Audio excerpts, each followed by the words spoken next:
आज प्रधानमंत्री संग्रहालय में देश के तमाम प्रधानमंत्रियों के योगदान के जश्न मनाने का काम और उसे एक प्रकार से देश के सामने उसकी झांकी रखने का काम किया जा रहा है। क्या लाल बहादुर शास्त्री जी का योगदान कोई कम था? क्या नरसिम्हा राव जी का योगदान कम था? देवे गौड़ा जी का योगदान कम है? इंदर कुमार गुजराल जी, वीपी सिंह जी, चरण सिंह जी, क्या इनके योगदान को स्वीकारा नहीं जाना चाहिए? और यदि प्रधानमंत्रियों के योगदान का एक संग्रहालय बन रहा है तो किसी एक परिवार या एक प्रधानमंत्री के नाम पर इस संस्था का नाम कैसे हो सकता है? क्या बाकी के जो प्रधानमंत्री के परिवारजन और उनके समर्थक इससे ऐतराज़ नहीं करेंगे? और नेहरू जी की विरासत के बारे में जो जयराम रमेश जी बोल रहे हैं, क्या उनकी विरासत इतनी कमज़ोर है कि यदि एक संस्था का नाम प्रधानमंत्री के नाम पर रखा जाता है, मतलब प्रधानमंत्री संस्था के नाम पर रखा जाता है, तो नेहरू जी की पूरी विरासत खत्म हो जाएगी? मतलब क्या उनकी विरासत केवल नाम रखने तक ही टिकी हुई है क्या? और नेहरू जी के नाम पर, इंदिरा जी के नाम पर, राजीव जी के नाम पर अनेकों अनेक स्कीम, अवार्ड, इंस्टीट्यूशन, स्कूल, सारी चीज़ें आज भी मौजूद है। जवाहरलाल नेहरू यूनिवर्सिटी से लेकर सारी चीज़ें हैं। तो क्या इसी के आधार पर नेहरू जी की विरासत टिकी हुई है? ये मानसिकता को दर्शाता है कि हम ही देश है, हमारा परिवार ही देश है, इंदिरा ही इंडिया है, नेहरू ही इंडिया है। इस प्रकार की मानसिकता जब होती है तो परिवार को पीपल के ऊपर, देश के ऊपर रखा जाता है। आज सवाल ये बनता है कि भारत का जो लाल किले पर एक सार्वजनिक सामूहिक कार्यक्रम था 15 अगस्त का, उसका बहिष्कार करने से लेकर आज प्रधानमंत्री संग्रहालय का विरोध करना, ये दिखाता है कि कांग्रेस पार्टी के लिए देश महत्वपूर्ण नहीं है, केवल एक परिवार महत्वपूर्ण है। और इसीलिए ये संकीर्ण मानसिकता का और अहंकारी मानसिकता का परिचय, और इसी मानसिकता के चलते देश के अनेकों हजारों जो स्वतंत्रता सेनानी थे, उनके योगदान को कभी भी ठीक से स्थान नहीं दिया गया। आज़ादी के अमृत महोत्सव में भगवान बिरसा मुंडा से लेकर तमाम ऐसे स्वतंत्रता सेनानियों को उनका सही स्थान भी दिया जा रहा है। सर, कल लड़ाई की बात की, नेपोटिज्म के खिलाफ लड़ाई की बात की, अपीजमेंट के खिलाफ लड़ने की बात की, परिवारवाद का उन्होंने जिक्र किया, जो कि अभी आप भी उसका जिक्र कर रहे थे। उन्होंने कहा कि ट्रांसपेरेंसी, इनपार्शियलिटी, ये सब चीजें जो है सरकार की प्राथमिकताएं हैं। आप क्या कहना है? क्योंकि विपक्ष को, कल हमने सवाल पूछा था, तो विपक्ष को ये चीजें रास नहीं आ रही है प्रधानमंत्री की बातें। देखिए, प्रधानमंत्री जी ने देश में 3 बुराइयों का जिक्र किया।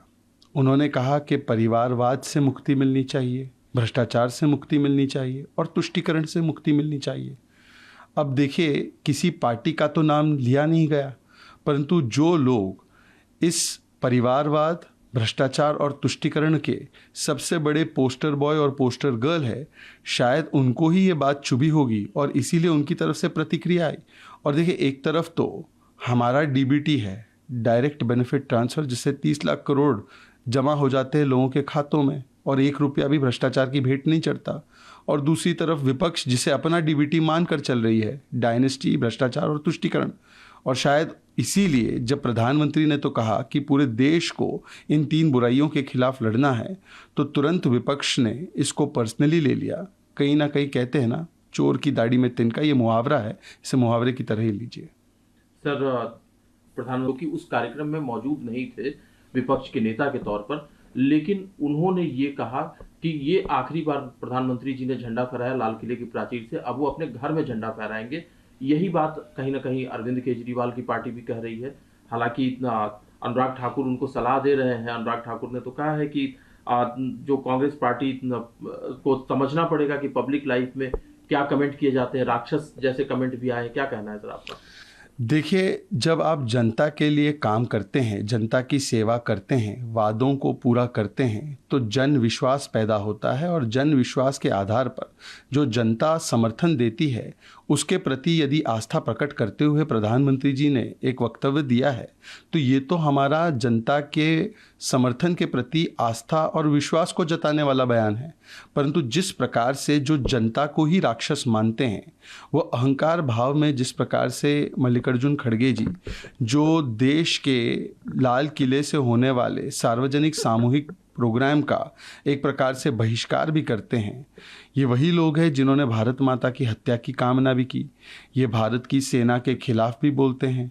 ये भारत के लोकतांत्रिक संस्थाओं के खिलाफ विदेशी धरती पर जाकर बोलते हैं और भारत की जनता को न केवल अब राक्षस कहने लगे हैं, न केवल श्राप देने लगे हैं, परंतु भारत की जनता के विवेक पर भी सवाल खड़े करते हुए अहंकारी भाव से ये तय करने लगे हैं कि अगले बार कौन कहाँ से झंडा लहराएगा। तो मुझे लगता है कि भारत की जनता के विवेक पर भी सवाल खड़ा करने का काम केवल कांग्रेस पार्टी कर सकती है। और जहाँ तक सौरभ भारद्वाज और आम आदमी पार्टी का सवाल है, अब देखिए सौरभ जी कह रहे हैं फेयरवेल स्पीच।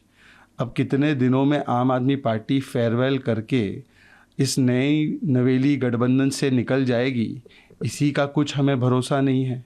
जिस प्रकार से आए दिन कांग्रेस आम आदमी पार्टी को और आम आदमी पार्टी कांग्रेस को कोसती आ रही है, तो मुझे लगता है कि उनके फेयरवेल करने के दिन आ चुके हैं इस गठबंधन से। और देश की जनता ने तो नोटा से कम वोट देकर दोनों ही आम चुनावों में आम आदमी पार्टी को फेयरवेल करने का काम कर दिया है 14 और 19 में। तो मुझे लगता है जिनको जनता ने फेयरवेल और गुड बाय बोल दिया है, अब वो दूसरों के फेयरवेल स्पीच की चिंता ना करें।